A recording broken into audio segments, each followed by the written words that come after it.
अस्सलाम वालेकुम।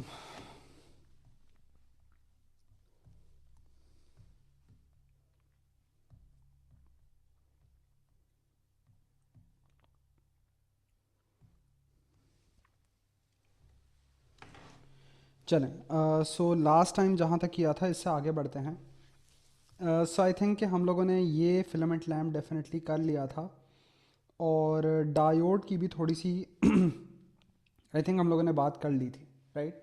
सो how does a real diode compare to an ideal diode, और जो एग्जामिनर का एक फेवरेट क्वेश्चन है which is describe how the voltage या describe how the resistance varies with voltage. So हमने ये बात कर ली थी कि अगर हमारे पास एक डायोड हो तो उसका up to few tens of a volt resistance बहुत हाई होता है, और उसके बाद इसका रेजिस्टेंस डिक्रीज़ करना शुरू कर देता है। सही है, तो ये बातें हम लोगों ने कर ली थी। अच्छा, बाकी जो बातें हैं almost all of them are something that you studied already in O levels. So thermistor, हमें पता है कि थर्मिस्टर क्या होता है। It's basically a temperature dependent resistor. So एक रेजिस्टर का ही सिंबल होता है, एंड टू शो कि ये टेम्परेचर के साथ चेंज करता है, this is basically part of A heating curve जो यहाँ पर लगा देते हैं, राइट। आपको याद रखना है कि टेम्परेचर जो हमारे सिलेबस में होता है वो NTC होता है, यानी negative temperature coefficient. Negative relationship का मतलब होता है कि एक चीज़ बढ़ने से दूसरी चीज़ कम होती है। तो यहाँ पे कैसे अप्लाई करता है कि as temperature increases resistance decreases and vice versa. सही है। और इसी तरीके से LDR की बात करें, सो बेसिक रेजिस्टर का सिंबल, एंड टू शो कि ये लाइट के साथ चेंज करता है you have arrows pointing inwards. ये दिखाने के लिए कि भाई हाँ, ये लाइट पे डिपेंड करता है। अब इसी को कंपेयर करें अगर डायोड के सिंबल से, सो डायोड का सिंबल ये होता है, और अगर मैं LED के सिंबल की बात करूं तो LED में से ये एरोज ऐसे निकल रहे होते हैं। सही है। सो क्योंकि LED में लाइट एमिट हो रही होती है तो एरोज बाहर जा रहे होते हैं। LDR क्योंकि वो लाइट इनपुट लेकर उसी हिसाब से रेजिस्टेंस सेट करता है, तो उसमें एरोज इनवर्ट पॉइंट कर रहे हैं। इसका भी सेम आइडिया है, again directly from O levels, कि जिस तरीके से लाइट इंटेंसिटी बढ़ता है तो रेजिस्टेंस डिक्रीज होता है, एंड वाइस वर्सा, राइट। तो दोनों में नेगेटिव रिलेशनशिप्स हैं कि एक चीज़ बढ़ने से दूसरी चीज़ कम होती है। अच्छा, ओ लेवल्स में तो वैसे आप लोगों ने इसको और डेप्थ में भी पढ़ा था, potential divider circuits and what not. उसको हम लोग DC सर्किट्स में फिर देखेंगे। अभी के लिए पहले ये कॉपी कर लें। अच्छा, इसके अलावा ज़रा ओ लेवल्स के मैं कॉन्सेप्ट्स की याद दहानी करा दूँ कि ओ लेवल्स में किस तरीके से आप सर्किट्स पढ़ते थे। सो आपको याद होगा कि circuits are basically split into two categories which are series and parallel. अच्छा, अब ये जो नज़र आ रहा है आप लोगों को ओ लेवल से पता है कि ये एक सीरीज सर्किट की एग्जाम्पल है। तो किस तरीके से आप देखते हैं, किस तरीके से मालूम करते हैं कि क्या ये सीरीज सर्किट है या नहीं। सो देखें, अगर मैं आपसे कहता हूं तो आप कहेंगे कि चलें ये तो सीरीज सर्किट है। अच्छा, मैं एक काम करता हूं, मैं इस रजिस्टर को यहां से हटा के यहां लगा देता हूं, इस रजिस्टर को यहां से हटा के यहां लगा देता हूं। क्या ये अब भी सीरीज है? And the answer is yes. अगर इसकी जगह मैं इसको यहां लगा दूं, इसको यहां लगा दूं, इसको यहां लगा दूं, क्या ये अब भी सीरीज है? The answer is still yes. तो किस तरीके से आप देखते हैं कि भाई सर्किट सीरीज है या नहीं है? तो बहुत ही आसान तरीका है, एज लॉन्ग एज करंट का एक ही पाथ है, या अगर कंपोनेंट्स में एक ही करंट फ्लो कर रहा है तो वो सब सीरीज में है, right. So this is how you look at whether something is in series और not. So you can simply say that if current flows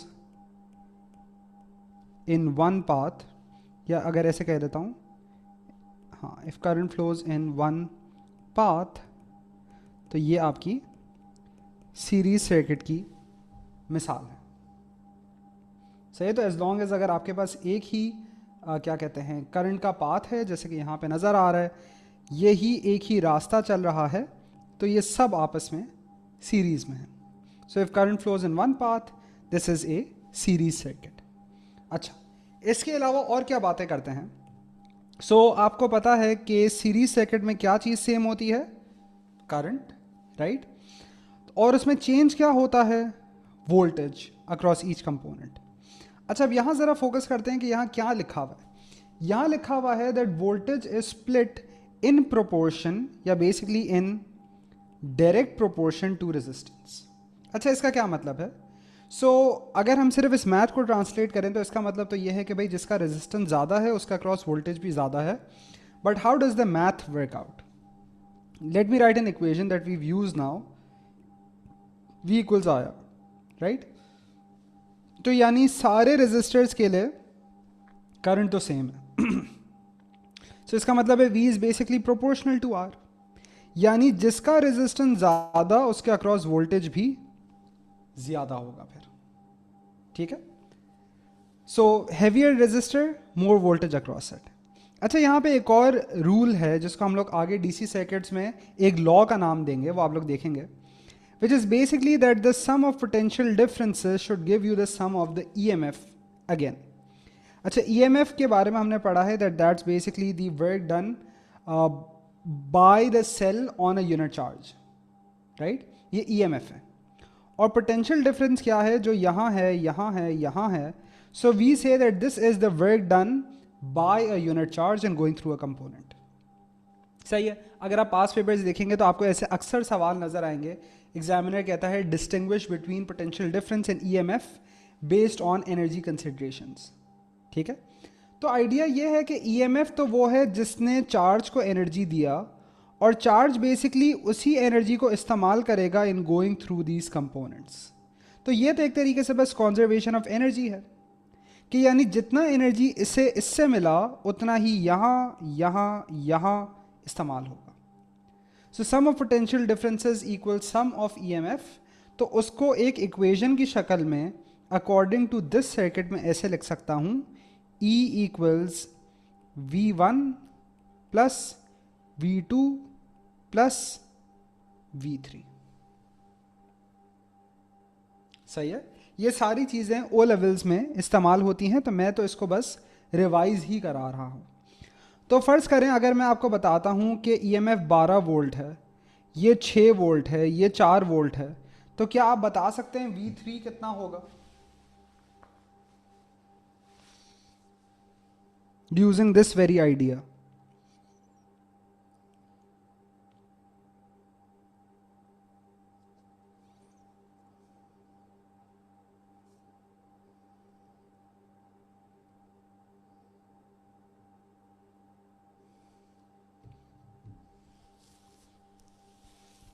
so V3 2 होगा, right? Because 6 plus 4 plus this should equal 12, तो यहां से आपका V3 2 आ जाएगा।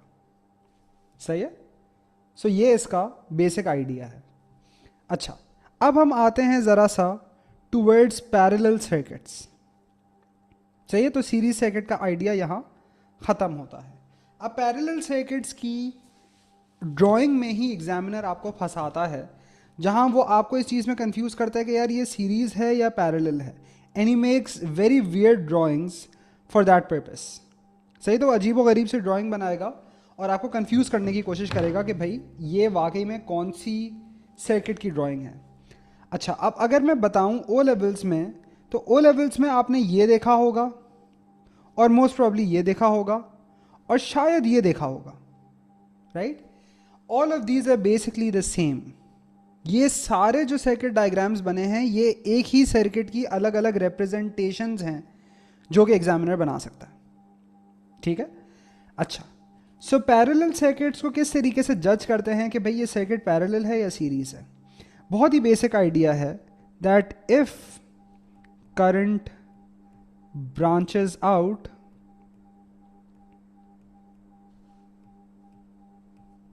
इसका मतलब है ये पैरेलल है।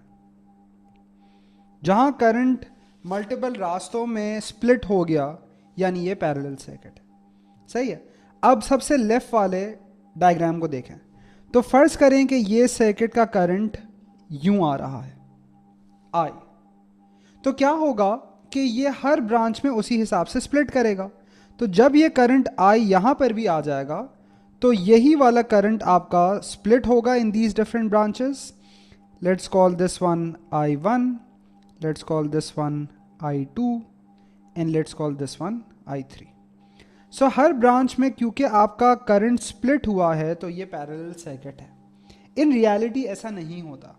इन रियलिटी ऐसे भी रेजिस्टर्स होते हैं और आपको कहीं कहीं सवाल में नज़र आएंगे जहां वो ना तो सीरीज ना तो पैरेलल में होते हैं किसी भी और कंपोनेंट के साथ। लेकिन लकी फॉर यू ऐसे केसेस में एग्जामिनर बहुत एक्सप्लिसिटली बता देगा कि भाई ये वाला जो सर्किट है, ये वाला जो कंपोनेंट है, ये ना तो सीरीज ना तो पैरेलल में। सही है। तो बेसिकली अगर आप कहीं पर भी देख रहे हैं कि करंट ब्रांच आउट कर रहा है तो आप समझेंगे पैरेलल सर्किट है। ठीक है। अच्छा, अब हम अलग अलग रिप्रेजेंटेशंस पे चलते हैं। इसमें और इसमें क्या फ़र्क है? इसमें और इसमें यह फ़र्क है कि बेसिकली मैंने इसको आप समझे 90 डिग्रीज एंटी क्लॉकवाइज रोटेट कर दिया तो मेरे पास ये रिप्रेजेंटेशन आ गई। सही है। तो here all of these resistors were basically lying down, तो यहाँ पर ये खड़े इस तरीके से नज़र आ रहे हैं। ये भी पैरेलल सर्किट है। अच्छा, इसको और इसको कंपेयर करें तो देखें यहाँ और यहाँ में क्या फ़र्क है कि बेसिकली मैंने इन हिस्सों को साथ जोड़ दिया। मैंने ये कहा कि भाई इसको यूं ड्रॉ कर दो, और ये भी गलत नहीं है। क्यों? क्योंकि यहाँ basically it's just wires here. तो अगर यहाँ वायर्स ही हैं और यहाँ पे बेसिकली करंट कोई रेजिस्टेंस आया ही नहीं है तो मैं इन सबको साथ जोड़ देता हूँ and I can just make it like this. तो ये भी बिल्कुल ठीक ड्राइंग है, like this which is basically what's drawn here. बिल्कुल सही है। इसी तरीके से अगर मैं इस ड्राइंग की बात करूं तो इसके साथ कंपेयर करें, यहां पर भी ये सब सिर्फ तारे हैं तो मैं इन सबको भी साथ जोड़ देता हूं और तीनों को मैंने अलग रहने दिया। आप कैसे देखेंगे? अगर यहां करंट आया, ये अलग अलग ब्रांचेस में टूटा, द आंसर इज यस, तो ये पैरेलल है। या इसको देख लें, इसके मुकाबले में देखें तो यहां पर मैंने ये किया कि भाई इसको लेफ्ट पे खिसका दिया, इसको थोड़ा सा राइट कर दिया। सो यहां पर भी यही बात है कि क्या यहां पे कोई रेजिस्टेंस है? The answer is no. तो मैंने इसको थोड़ा सा यहां से लेफ्ट कर दिया, इसको थोड़ा यहां से राइट कर दिया, ये अब भी पैरेलल सर्किट है। तो ये एक स्किल है, ये देखना कि भाई कौन किससे सीरीज में है, कौन किससे पैरेलल में है। हम लोग डीसी सर्किट्स पे जाएंगे तो आपको नजर आएगा कि काफी सवाल ऐसे आते हैं। सही है। और मैं अब आपको जरा पास पेपर क्वेश्चन की मदद से ही दिखाता हूं ये, क्योंकि डीसी सर्किट के मैंने सारे तकरीबन पास पेपर्स कंपाइल कर लिए हैं। सो यहां देखें। अच्छा, अब ये देखें। सही है। So seemingly a very weird drawing. So इसने कहा the diagram shows a network of 3 resistors, 2 of these marked are identical, other resistor has a resistance of 5। मैं अभी सवाल सॉल्व नहीं कर रहा क्योंकि अभी मैं डीसी सर्किट्स पे नहीं हूं। मैं सिर्फ आपको, मैं चाहता हूं कि आप लोग ये समझें कैसे होगा। उसने कहा resistance between Y and G is found to be 2.5 ohms. So Y और जी के दरमियान रेजिस्टेंस 2.5 ओम्स है। ऐसे सवालों में आप ये समझें कि भाई एक एंड से आपका करंट अंदर आ रहा है, दूसरे एंड से करंट आपका बाहर जा रहा है। अब आप सोचें, करंट यहां आएगा जब, तो ये कुछ यहां स्प्लिट होगा, कुछ यहां स्प्लिट होगा। एक्स को तो छोड़ ही देना, एक्स को तो उसने कहीं सवाल में इस्तेमाल ही नहीं किया। तो बेसिकली आपका ये सर्किट है। तो यहां पे क्या हो रहा है? ये वाला करंट यहां से बाहर आ जाएगा, ये वाला करंट यहां से घूमेगा, इसके थ्रू भी जाएगा और यहां से बाहर जाएगा। सो मैं क्या कहूं, कौन किससे सीरीज में है और कौन किससे पैरेलल में है? सो बेसिकली मैंने ये देखा कि कुछ करंट यहां जा रहा है, कुछ करंट यहां जा रहा है, and these two are in series. So I would say R and R is in series और इनका combination is in parallel with the 5। O levels में आप लोग ये कैसे बनाते थे, और यही इसका स्किल है, ये समझना कि भाई कौन सी ड्राइंग हुई हुई है। ओ लेवल्स में अगर आप बनाते ना तो आप यूं बनाते, ये एंड Y होता, दूसरा एंड Z होता, ये रहा और ये रहा। एंड अगेन ओ लेवल्स में आप ये देख कर आए हैं। सो यहां से करंट आया, कुछ यहां गया, ये 5 में, बाकी R में, और R के इस सीरीज कॉम्बिनेशन में गया। ये बातें समझ आती हैं आप लोगों को?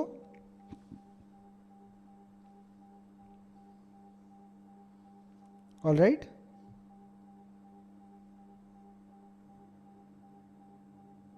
इसमें कोई सवाल बच्चों? because this is sort of an advanced concept. अच्छा, अब इसी तरीके से ये वाला देखें, इसमें ढूंढने की कोशिश करेंगे कौन किससे सीरीज में है, कौन किससे पैरेलल में है.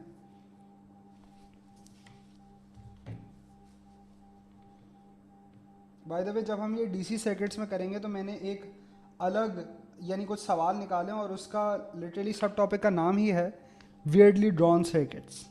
तो जो अजीब व गरीब से सर्किट बने हुए होंगे उसकी हम बात करेंगे. Very good. सो करंट जो एक्स से टूट रहा है, कुछ यहाँ गया कुछ यहाँ गया, यही वाला इन सब के थ्रू गया. सो 50 30 60 आपस में सीरीज में है और इनका कॉम्बिनेशन 70 से पैरेलल में. सही है. सो इस तरीके से आप ये सर्किट्स को जज करते हैं. ठीक है. सो this is how this thing goes. सही. तो मैं अभी थोड़ा सा इसका फ्लेवर दे रहा हूं कि आपको आइडिया हो जाए कि भाई आगे ऐसी भी कोई चीज़ आनी है जहां इतने अजीब से सर्किट्स बने हुए होंगे. ठीक है. अच्छा, अब ज़रा हम इस पे बात पे वापस आते हैं.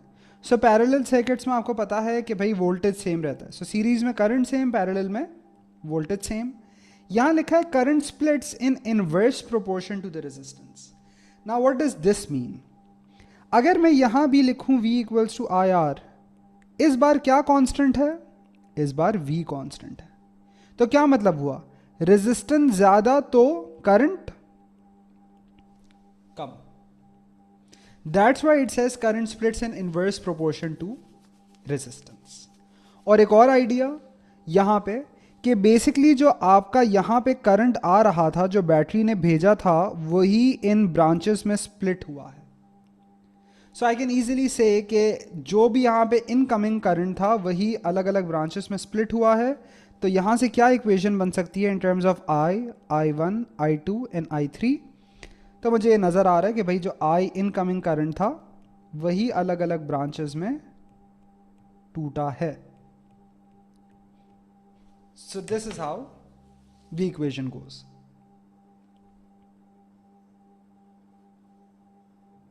ठीक है. सही. मैं नोट्स आप लोगों को क्लास के बाद ही भेज दूंगा तो आप लोग वहाँ से कॉपी कर लीजिएगा. अभी हम लोग सवाल करने पे और प्रैक्टिस पे ज़्यादा जोर देते हैं.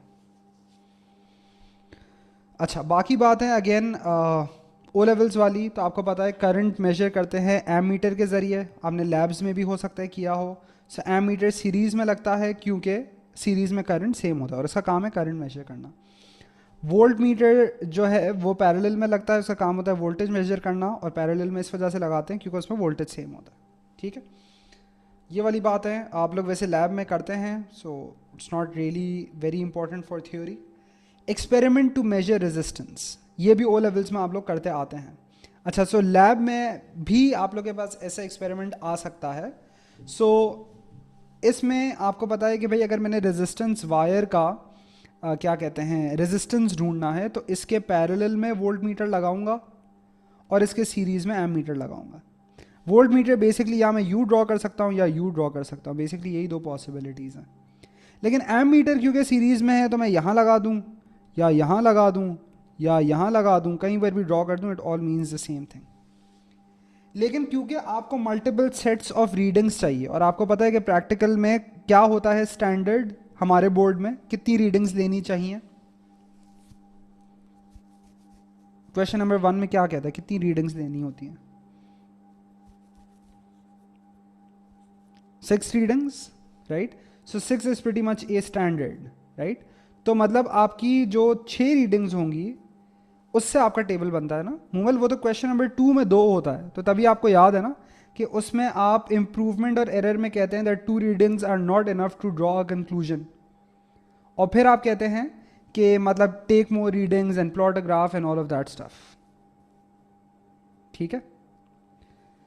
सो आपने वेरिएबल रेजिस्टर की रेजिस्टेंस को चेंज कर करके आपने 6 अलग अलग वैल्यूज़ दी वोल्टेज की, करंट की, और आप फिर ग्राफ बनाते हैं. और उसूलन क्योंकि ये स्ट्रेट लाइन आना चाहिए, सो या तो आप इसके रेशो से या ग्रेडियंट से, जैसे भी एग्जामिनर आपको बताए, आप रेजिस्टेंस फाइंड कर सकते हैं. ठीक है. ये भी ओ लेवल्स के ही आइडियाज़ हैं, इसमें कुछ खास नया नहीं है। अच्छा, कनेक्टिंग सेल्स। सो सेल्स को कैसे कनेक्ट किया जाता है? सो सेल्स का आइडिया ये होता है कि भाई अगर आप सीरीज में सेल्स को कनेक्ट करें तो resultant EMF of the battery is the sum of the individual EMFs of the cells, star करके लिखा है, if connected plus to minus.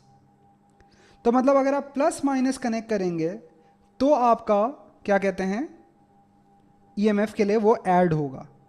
अगर आपने गलत तरीके से कनेक्ट किया, या तो प्लस प्लस या माइनस माइनस, तो जो सेल आपका गलत कनेक्ट है इसके ईएमएफ को आप सब्ट्रैक्ट करेंगे। ठीक है, तो अब जैसे ये देखें, यहाँ पे 4 है, 2 है, 3 है, so plus minus plus minus plus minus सब सही कनेक्ट है, ईएमएफ ऐड होगा। अगर ऐसे कनेक्ट है जैसे ये हैं, so plus minus plus minus minus plus, ये गलत कनेक्ट है, इसका ईएमएफ सब्ट्रैक्ट होगा। सो रिजल्टेंट ईएमएफ जो होगा इस बैटरी का वो 10 + 5 लेकिन -7 हो जाएगा। And if anybody is curious as to ऐसा क्यों होता है, तो देखें जो रेड वाला सेल है ये प्लस माइनस है, ये करंट को यूं फ्लो कराना चाह रहा है, positive to negative conventional current. Blue वाला है ये भी ऐसे ही कनेक्ट है, ये भी करंट को यूं फ्लो कराना चाह रहा है। लेकिन ये ऑरेंज वाला गलत कनेक्ट है, ये प्लस माइनस ये करंट को यूं फ्लो कराना चाह रहा है, इट्स बेसिकली अपोजिंग 10 and 5, इस वजह से हम लोग इसको सब्ट्रैक्ट कर रहे हैं। ठीक है, सो ये इसकी रीजनिंग है। फिर ओ लेवल्स में तो और आप डिटेल में पढ़ते हैं कि भाई सेल्स इन सीरीज पैरेलल का क्या फ़ायदे नुकसानात होते हैं, तो वो वाली बातें अपनी जगह हैं। ठीक है, अच्छा यहाँ तक कोई सवाल? क्योंकि फिर हम चलते हैं on to structured questions basically, क्योंकि हमने एमसीक्यूज तो अच्छे खासे किए हैं, अब ज़रा स्ट्रक्चर्ड क्वेश्चंस की बातें कर लेते हैं।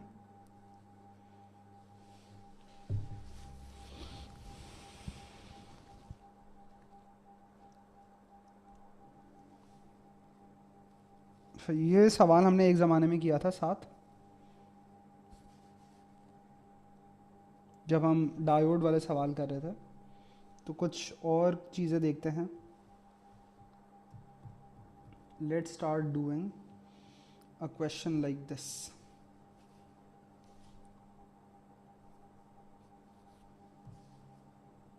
ठीक है, मैं आप लोग को टाइम दे रहा हूँ, आप लोग ये वाला ज़रा अटेम्प्ट करें, फिर डिस्कस करते हैं।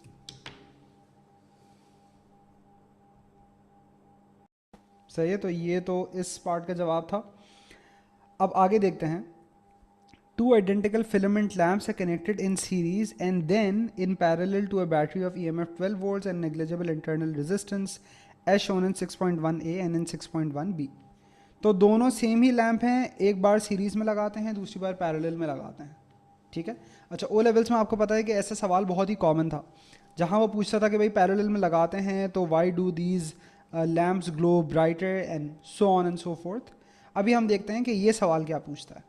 अच्छा, तो इसने पूछा है, इसने दिया हुआ है I V characteristic of each lamp. तो हमें पता है कि भाई फिलामेंट लैम्प के केस में जो आपका ग्राफ है वो वी एक्सिस की तरफ बेंड करता है, तो यहाँ नज़र भी आ रहा है। अच्छा, अब यहाँ पे पहले मैं कुछ वर्किंग खुद करके रख देता हूँ before actually going on to the question. सही है, तो पहले मैं ये सोच लेता हूँ कि भाई यहाँ पर इस केस में दोनों लैम्प्स के अक्रॉस कितना वोल्टेज आएगा 6.1b में। How much voltage across each lamp in this case? पूरा 12 आएगा, क्योंकि ये तो पैरेलल कनेक्शन है, तो यहां पर तो पूरा पूरा 12 आ रहा होगा। अच्छा, and what about this one? जहन में रहे ये दोनों आइडेंटिकल फिलामेंट लैम्प्स हैं, तो यहां पे कितना होगा? हियर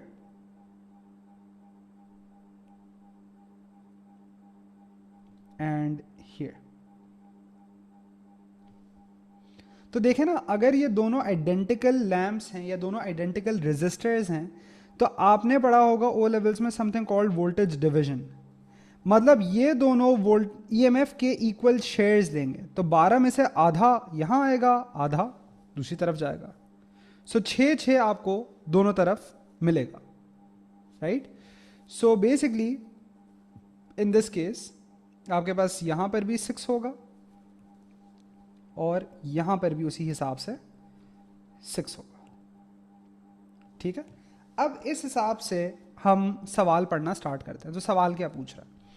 तो सवाल में उसने पूछा है, use the information shown in 6.2 to determine the current through the battery in 6.1a and the circuit of 6.1b। सही है, तो पूछ रहा है करंट थ्रू द बैटरी कितना है। सो 6.1a में मुझे नज़र आ रहा है कि भाई फिलामेंट लैम्प के थ्रू जो वोल्टेज है वो कितना है, 6। तो मैं 6 पे जाके रीड ऑफ कर लेता हूं कि कितना करंट आ रहा है। सो 6 पे अगर देखूं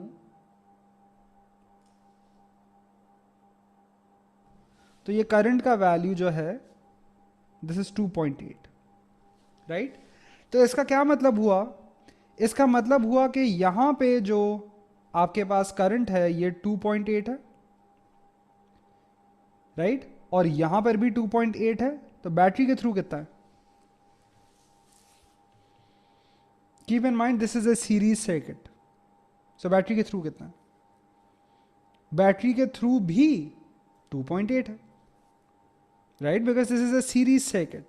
तो जितना यहां है उतना ही यहां है, उतना ही बैटरी ने प्रोवाइड किया। सो this is 2.8। Now what about the circuit of 6.1b? 6.1b में अभी हमने ये तय किया कि भाई हर लैम्प के अक्रॉस 12 वोल्ट आ रहा होगा, सही है। तो ये रहा 12 वोल्ट। सो 12 वोल्ट के कॉरेस्पॉन्डिंग क्या करंट आ रहा है? तो ये आ रहा है 4, राइट। अच्छा, तो क्या इसका जवाब 4 एम्पेयर हो जाएगा? क्या बैटरी भी 4 एम्पेयर ही सप्लाई कर रहा है?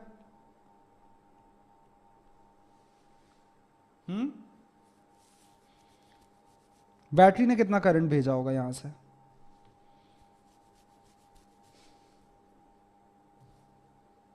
बिल्कुल 8 भेजा होगा, क्योंकि अगर 4 इसमें है तो इसका मतलब है 4 यहां पर भी है। तो इनकमिंग जो होता वो इनका सम यानी 8 हो जाएगा, सही है। तो यहां आपने दिखाया कि भाई यहां पे 4 + 4 दिस वुड बी 8, सही है। अच्छा, ऐसे सवालों में ये बता दिया करें कि किस तरीके से आपने ग्राफ से रीड किया है, सही है। So it's basically 4 Ampere's for each lamp in this case. So current in the circuit इसका डबल 8 एम्पेयर हो जाएगा, सही है। अच्छा, ओ लेवल्स में आपसे ये पूछता था कि भाई यहाँ पे ये जो बल्ब है ये ब्राइटर क्यों ग्लो करता है, राइट। तो इसका आइडिया क्या होता है, और आपको ये वैल्यू से भी नज़र आ रहा है कि इस सर्किट में बैटरी ज़्यादा करंट प्रोवाइड कर रहा है, पैरेलल वाले में सीरीज़ में कम कर रहा है। पैरेलल वाले में ज़्यादा क्यों करता है, इसकी भी आपको वजह पता है, क्योंकि पैरेलल में रेजिस्टेंस कम होता है, सीरीज़ में ज़्यादा होता है, सही है। And that's basically why the lamps glow brighter, because each bulb now gets more power, तो वो ज़्यादा ब्राइट होता है। अच्छा, अब ये कह रहे हैं calculate the total resistance in this circuit of figure 6.1a। तो वही तरीक़ेकार यूज़ करता हूँ, पहले मैं एक लैम्प के लिए काम कर लेता हूँ और फिर देख लेता हूँ कि लैम्प्स कनेक्ट कैसे हैं। सो अगर मैं जाऊँ ज़रा ग्राफ पर, सो रेजिस्टेंस ऑफ वन लैम्प निकाल लेता हूँ पहले, विच इज़ V/I, सही है। 6.1a के केस में यहां पे वोल्टेज 6 था, करंट 2.8 था, तो मैं इसका रेजिस्टेंस निकाल लेता हूं, 6/2.8। तो ये कितना आता है?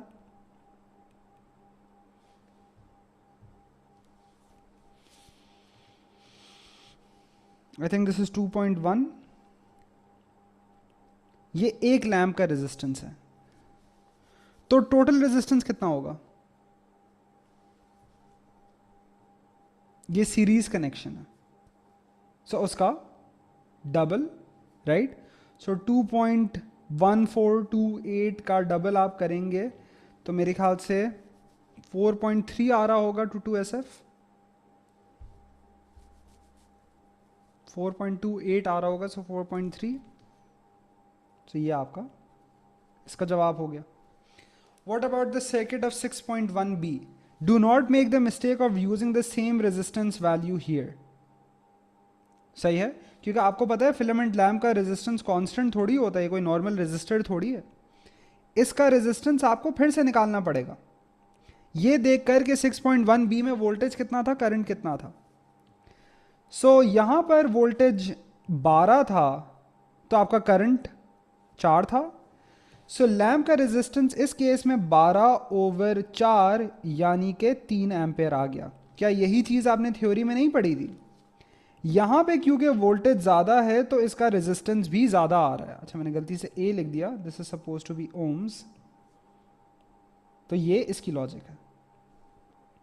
सही है, क्योंकि वोल्टेज बढ़ गया तो आपका रेजिस्टेंस भी बढ़ गया।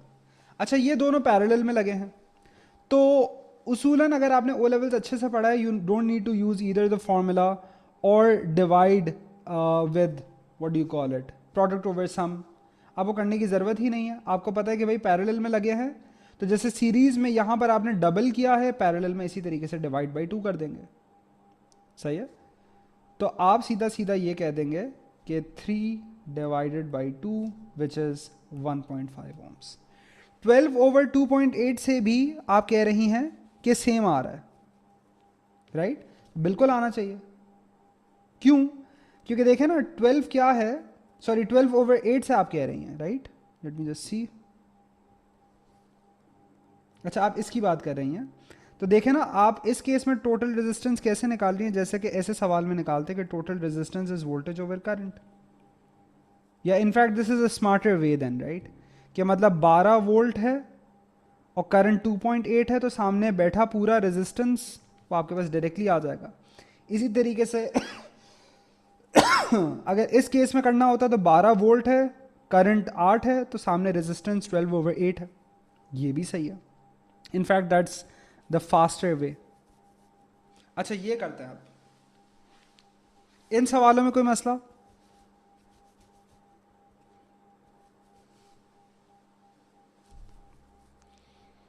Calculate the ratio power dissipated in a lamp in the circuit of 6.1A, power dissipated in a lamp in the circuit of 6.1B। अब मेरा आप लोगों से पहले सवाल है कि भाई पावर के लिए आप लोग क्या फॉर्मूला यूज करेंगे? What do you guys think is a good option?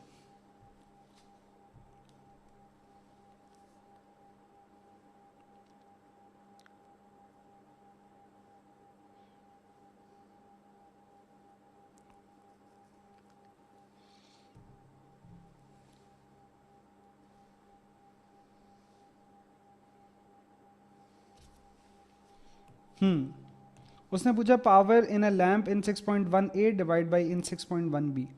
तो देखें some people might say I²R, some people might say V²/R, fewer people might say P equals to VI। देखिए उसूलन यहाँ कोई सही गलत है ही नहीं। अगर आप सोचें तो आपने दोनों सर्किट्स के लिए, हर लैम्प के लिए आपने करंट, वोल्टेज, रेजिस्टेंस सभी निकाल लिया है, तो कुछ भी इस्तेमाल करना है। I think P equals VI is simplest, क्योंकि उसमें स्क्वायर वगैरह नहीं है। अगर मैं इस सर्किट की बात करूं तो यहाँ पे जो है वोल्टेज 6 आ रहा था तो करंट 2.8 आ रहा था। इस सर्किट की बात करूं तो वोल्टेज जब 12 है तो करंट 4 है, और बेसिकली मुझे इसका वैल्यू चाहिए, right?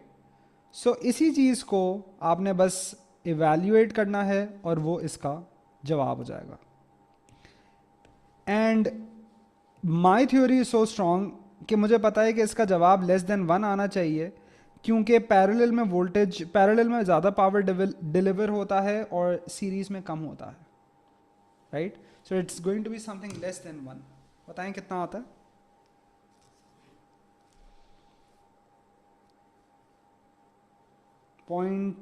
.35 if I'm not wrong।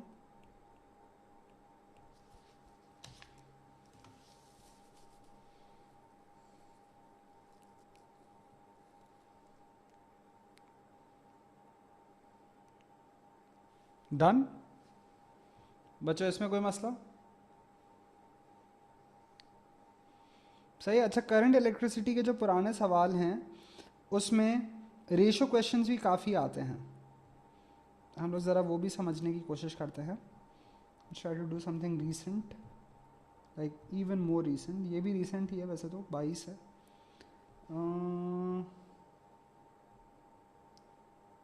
ये सारे आसान लग रहे हैं,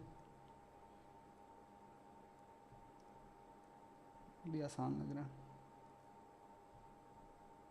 ये भी आसान लग रहा है।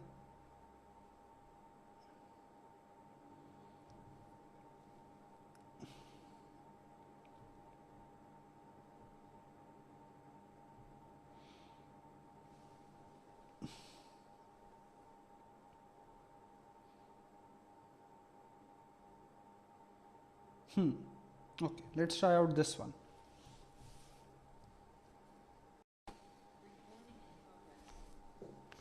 Current in the resistance wire given power and given voltage, right? तो सीधा सीधा P equals VI, so I is P over V, which is 36 over 8, which is 4.5, right? तो यहाँ से आपका आ गया 4.5 एम्पेयर। अच्छा आगे,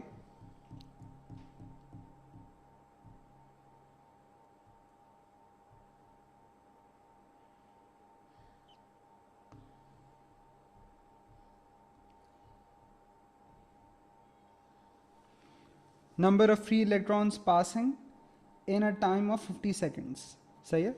अच्छा अब ये कैसे करेंगे? So basically Q equals I T and then साथ ही Q इक्वल्स एन ई, क्योंकि आपको पता है ना charge is quantize, so Q equals N E and you basically need N, so that can be I T over E. So I अभी आपने निकाला 4.5, टाइम है 50 second, charge of an electron data sheet में दिया है, याद हो तो बेहतर है, 1.60 इंटू 10 टू द नेगेटिव 19। सो इससे जवाब आना चाहिए 1.4 इंटू 10 टू द 21, सही है। अगला part resistance, also very easy, आप देख रहे हैं कि मतलब 2 मार्क आपको मुफ्त के मिल रहे हैं तकरीबन। रेजिस्टेंस तो V ओवर I, तो वोल्टेज जो था यहाँ आपने यूज़ किया 8, current 4.5, right? So resistance should be 1.8 ohms,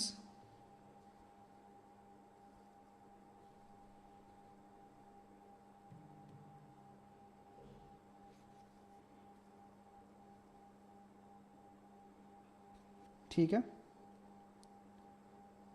अच्छा आगे बढ़ते हैं, ये वाले ज़रा पार्ट ट्राई करें। सो इस पार्ट का जवाब आपका आना चाहिए 0.32 meters. The circuit shown in 6.1 is modified by replacing the original resistance wire with a second resistance wire. The second wire has a greater diameter than the original wire. There are no differences between the second wire and the original wire. No other differences. तो मतलब ये कह रहा है कि फ़र्क सिर्फ diameter की बेसिस पे है। By reference to resistance, state and explain whether the power dissipated by the second wire is more than, less than or the same as the power dissipated by the original wire. सही, तो पहले हम resistance और diameter का अगर relationship मालूम कर लें तो देखें आपको पता है resistance is inversely proportional to area. मतलब अगर दूसरा वायर जो है अगर उसका डायमीटर ज़्यादा है यानी क्रॉस सेक्शनल एरिया ज़्यादा है तो रेजिस्टेंस कम है, और अगर रेजिस्टेंस कम होगा तो पावर डिसिपेटेड पे क्या फ़र्क पड़ेगा? कैसे सोचेंगे? तो मैं ऐसे सोच सकता हूँ कि भाई वोल्टेज तो उतना ही आ रहा है ना, so how about we use this, सही है। Why am I not using P equals to V I in this case, और इसकी आप लोग को तमीज़ आनी चाहिए, क्योंकि भाई फिर मुझे नया करंट कैलकुलेट करना पड़ेगा। ये भी कर सकते हैं, इसमें भी मसला नहीं है, राइट? फिर आप ये कहें कि भाई वोल्टेज कांस्टेंट रख के मुझे नया पावर बता दो, तो आप ये कह सकते हैं कि भाई क्योंकि रेजिस्टेंस बढ़ चुका है तो करंट कम हो गया, so no wait a second, I lost myself somewhere in the middle.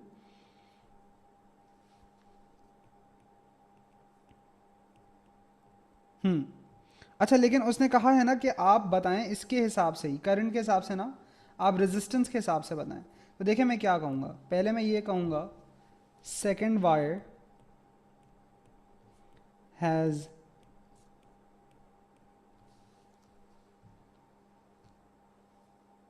Larger, अच्छा मैं गलत कह रहा था ना, second wire has larger area so less resistance. ठीक है, ये पहली बात। अच्छा अब आपकी मर्ज़ी है कि आप पावर के किस फॉर्मूले से आप इसकी बात करना चाहते हैं। तो देखिए मैं अगर इसमें बात कर लूँ P इक्वल्स टू वी आई के हिसाब से, ठीक है, या इसी तरीके से मैं वी स्क्वायर ओवर आर के हिसाब से भी बात कर सकता हूँ, मर्ज़ी है आपकी।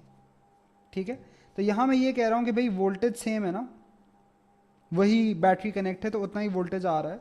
तो दूसरे वाले का क्योंकि, अच्छा तो अगर रेजिस्टेंस वाली बात करें तो क्योंकि रेजिस्टेंस कम है तो फिर आपको कहना पड़ेगा करंट ज़्यादा हो गया, सो पावर डिसिपेटेड भी ज़्यादा हो गया। या आप इससे भी बात कर सकते थे उसूलन, इसमें भी कोई मसला नहीं है, वी स्क्वायर ओवर आर से दोनों से कंक्लूजन सेम निकलेगा। इसमें भी मतलब यह है कि भाई आर कम हो रहा है तो पी बढ़ रहा है। What you should absolutely not use in this case is I square R. Why am I saying ये यूज़ नहीं करना चाहिए, क्योंकि बच्चों जब रेजिस्टेंस नया आएगा तो करंट भी तो नया आएगा ना। सो हाउ डू यू से कि भाई क्या चीज़ का इम्पैक्ट ज़्यादा है, सही है, तो बेहतर है कि ये यूज़ कर लें या ये यूज़ कर लें। ठीक है, सो यहाँ पे आप ये कहते हैं that more current, more current for same voltage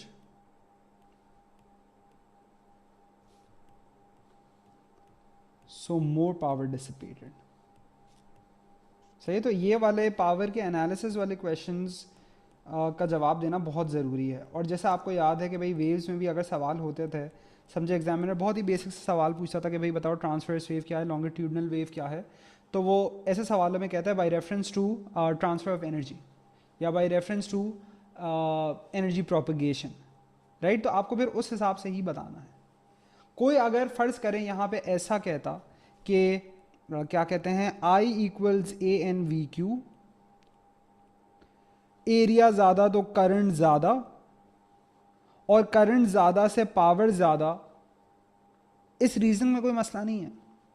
लेकिन एग्जामिनर ने अगर कहा है ना कि बाई रेफरेंस टू रेजिस्टेंस बताएं, तो फिर आप बाई रेफरेंस टू रेजिस्टेंस ही बताएं, फिर आपको इस चीज़ का मार्क नहीं मिलेगा। ठीक है, तो इस चीज़ का आपने ज़रा ख्याल रखना है, सवाल पढ़ना है और उसके बाद अटेम्प्ट करना है। ठीक है, एक आधा और सवाल ट्राई करते हैं just to get a feel for this. ये वाला तो हम कर चुके थे।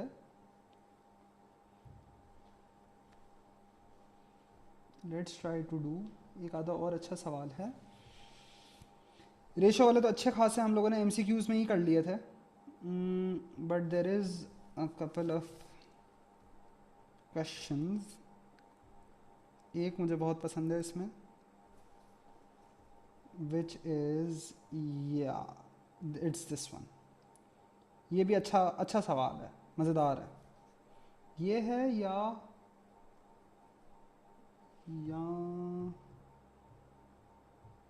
हाँ वही है, ये वाला। तो इससे भी काफ़ी सारी चीज़ें क्लियर होती हैं।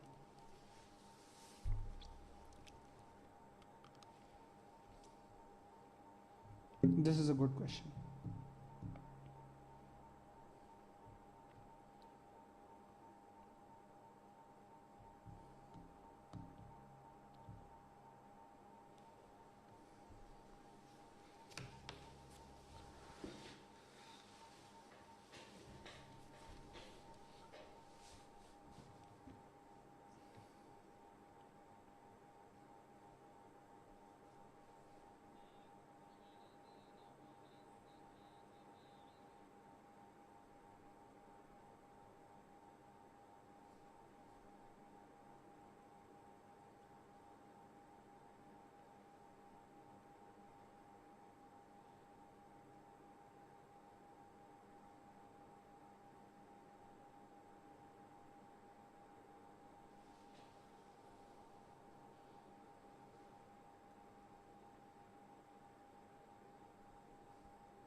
अच्छा, state what is meant by electric current, so this is supposed to be really easy.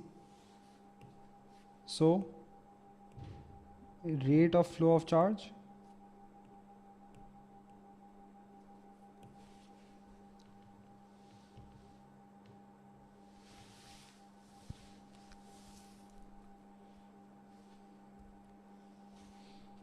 rate of flow of charge, define electric potential difference, तो ये तो हमें पता है कि this is work done per unit charge. so ये जहाँ वो ज़्यादा डिटेल का कहे यानी मल्टीपल मार्क्स हों तो फिर आप इसमें और बातें करें कि वो वर्क कौन करता है, क्या वो पूरे सर्किट का है या क्या वो कंपोनेंट का है, लेकिन अभी के लिए 1 मार्क के लिए काफ़ी है. अच्छा, अब ये देखें, अब इसको ज़रा पढ़ते हैं. A power supply of EMF 8.7 volts and negligible internal resistance. तो internal resistance अभी हमने नहीं पढ़ा, DC circuit में पढ़ेंगे. Is connected by two identical wires to 3 filament lamps as shown in 5.1. सही है. So 8.7 वोल्ट इसका सप्लाई है, 0.3 एम्पेयर सप्लाई कर रहा है, और ये कुछ कनेक्टिंग वायर्स की इसने बात की है. मेरे ख्याल से तो इसका मतलब ये है कि भाई कनेक्टिंग वायर्स का अपना भी कोई रेजिस्टेंस होगा, वरना ये कभी ऐसे हाईलाइट नहीं करता है. Power supply provides a current of 0.3 amperes to the circuit. वैसे है सब कुछ ही सीरीज में, ठीक है. I V characteristic for one of the lamps is shown in 5.2. सही है. तो 8.7 वोल्ट है, ये इस तरीके से आ रहा है, और इसने कहा show that the resistance of each connecting wire is 2 ohms. सही. तो ये कह रहे हैं कनेक्टिंग वायर का रेजिस्टेंस 2 ओम है, ये दिखाओ. अब देखें, अगर इसने कनेक्टिंग वायर्स लेबल नहीं किया होता ना, तो पता है मैं क्या कहता, मैं कहता कि ये तीनों आइडेंटिकल है ना फिलामेंट लैम्प्स. तो अगर यहाँ पे फिलामेंट लैम्प्स आइडेंटिकल है, मैं कहता 8.7 डिवाइड बाई 3, तो हर किसी पे इतना आ रहा होता, विच इज़ 2.9 2.9 2.9. लेकिन ऐसा नहीं है, क्योंकि इनका भी रेजिस्टेंस है, तो कुछ वोल्टेज इनके अक्रॉस भी होगा. सो यहाँ पे फिर क्या तरीक़ेकार है?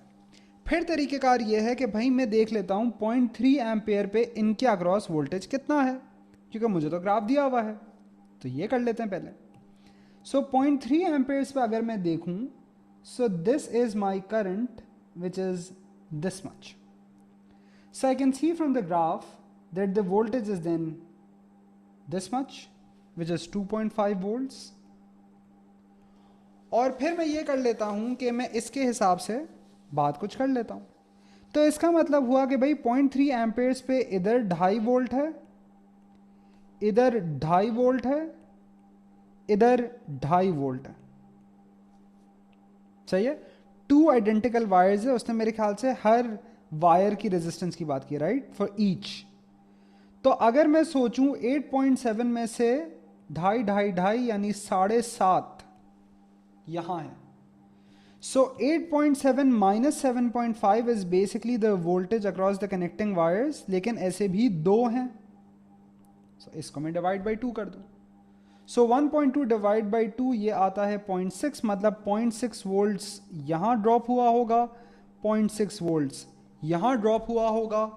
रेजिस्टेंस इक्वल टू वी और आई करके मैं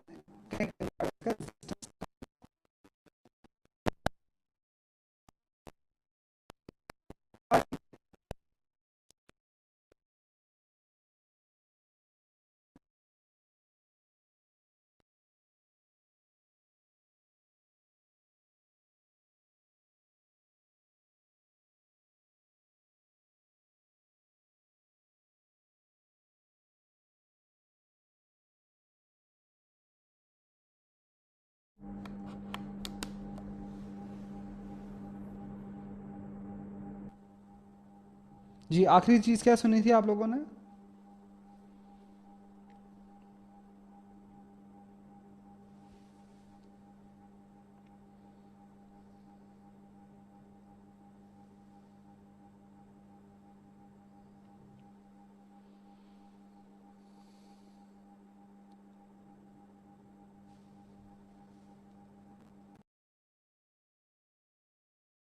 मैंने ये कहा था कि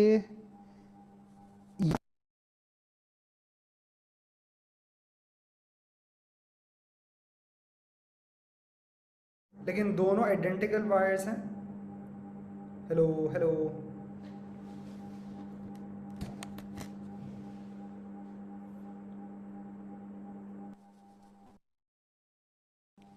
अच्छा तो देखें मैं क्या कि हेलो। हाँ, तो मैं ये कह रहा था कि 7.5 यहाँ है, तो 8.7 minus 7.5 is the voltage across this and this, but both are identical.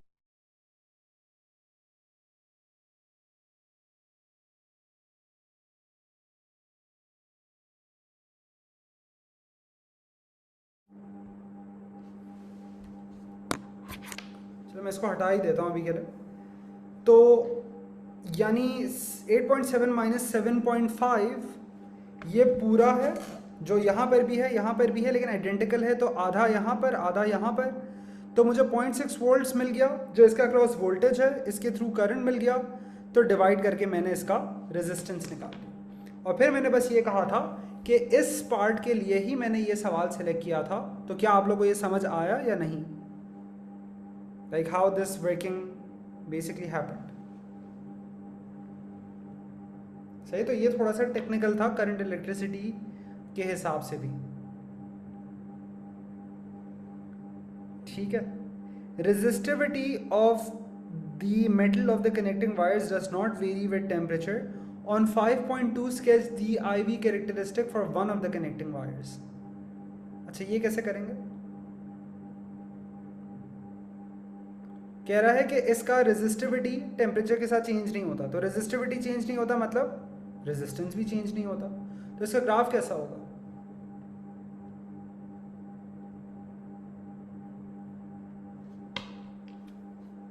Straight line through origin, but because you have been given a grid and because you just did some calculation, तो आपको इसके हिसाब से बनाना पड़ेगा। आपको पता है कि 0.6 वोल्ट पे करंट 0.3 एम्पेयर्स है, तो 0.3 और 0.6 is going to be here. तो आपकी जो स्ट्रेट लाइन थ्रू ओरिजिन होगी वो रैंडम नहीं हो सकती, वो इस पॉइंट से गुजरनी चाहिए। सही है, तो इस हिसाब से आपका ये ग्राफ बनेगा।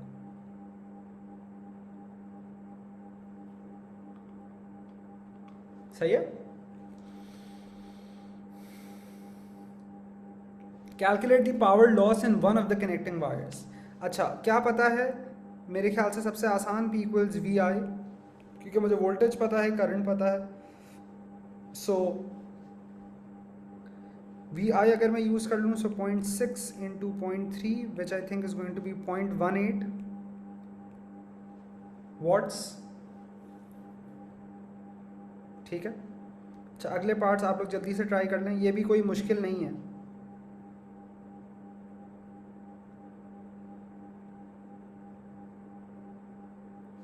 अच्छा इसके लिए you need the resistance of the connecting wires which you just found as 2 ohms।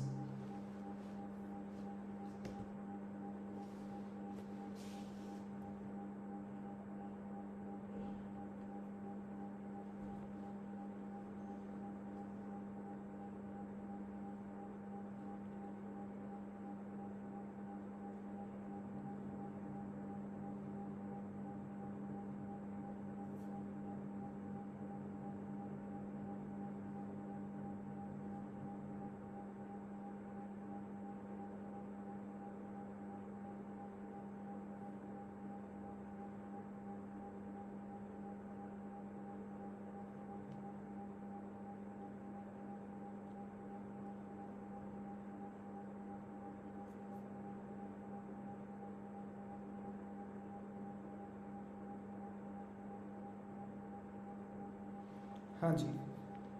सो इस पार्ट में आपने यूज़ किया होगा R equals rho L over A. So L equals R A over rho, सब कुछ दिया हुआ है। अच्छा mm स्क्वायर का कन्वर्जन होता है 10 टू द नेगेटिव 6, राइट। तो ये बिल्कुल 47 मीटर्स आ रहा होगा। Drift speed of a free electron in the connecting wires, so I equals A N V Q.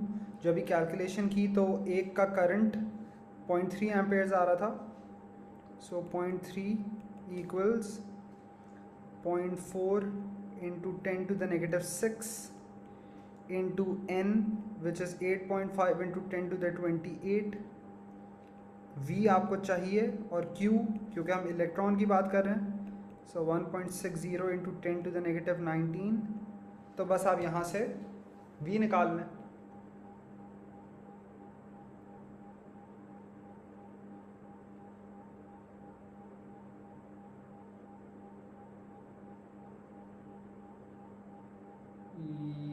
या सही है। सो 5.5 into 10 to the negative 5, ये इसका यहाँ से जवाब आ जाता है। ठीक है। अच्छा, मैं कुछ एक आधा सवाल इसमें से शेड करके दे देता हूँ, जो आप लोग ट्राई कर लीजिएगा तो अच्छा हो जाएगा, आप लोग को चीज़ें क्लियर हो जाएंगी कुछ।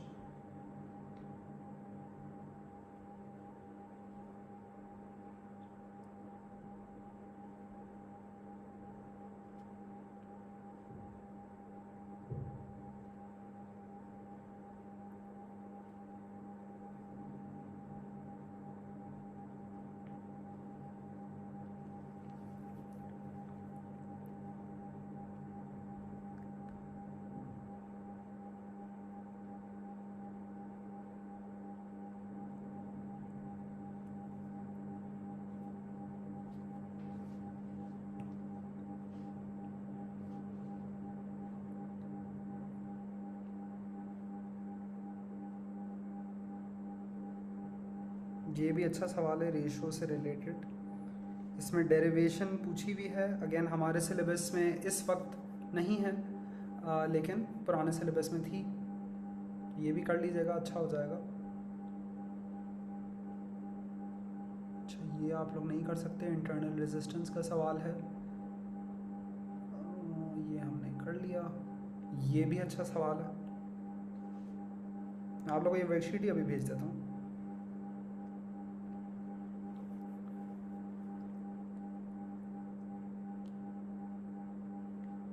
This is a good question. तीसरा सवाल है जो मैंने शेड किया है।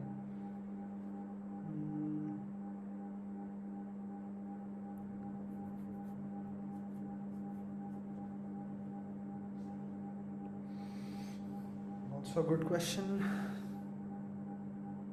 अच्छा, ऐसे सवाल एमसीक्यूज में भी मिलेंगे, ऐसा एक ग्राफ वाला, तो इसको खुद ही से आप लोग करेंगे, आप लोग को शायद समझ आ जाए। I think this is actually more than enough. एक सवाल, अच्छा हम लोग इसे अगला पार्ट करना भूल गए थे।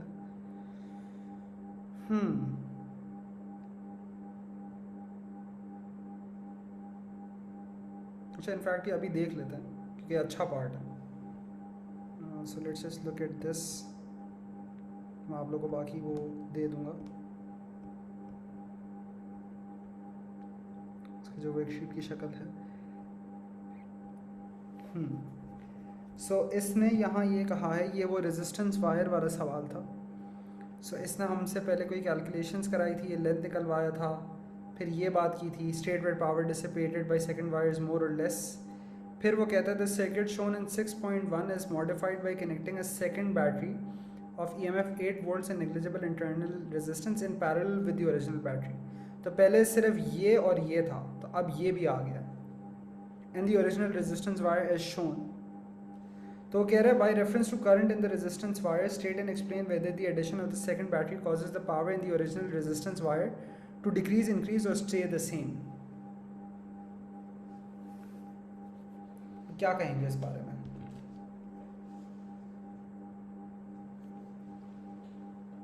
उसने कहा बाय रेफरेंस टू करंट।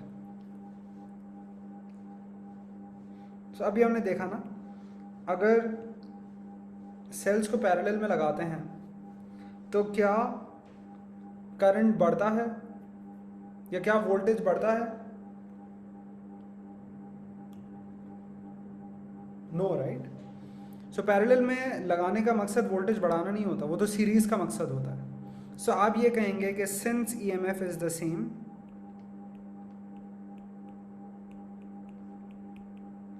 इस बैटरी का, so current is also the same. ठीक है, और क्योंकि आपका करंट भी सेम है और आपका रेजिस्टेंस भी सेम है, पावर भी सेम है। सो सेम रेजिस्टेंस, या आप सेम उसके हिसाब से भी बात कर सकते हैं कि सेम ईएमएफ, सेम करंट, या सेम वोल्टेज, सेम करंट, तो by P equals to V I, power भी सेम होगा। सही, तो वो उसका सॉल्यूशन यहाँ हुआ है। ठीक है, अच्छा मैं इसमें से और कुछ सवाल देख लेता हूँ। This is a good one, ये कर लें, ये थोड़ी अलजेब्रा से रिलेटेड है।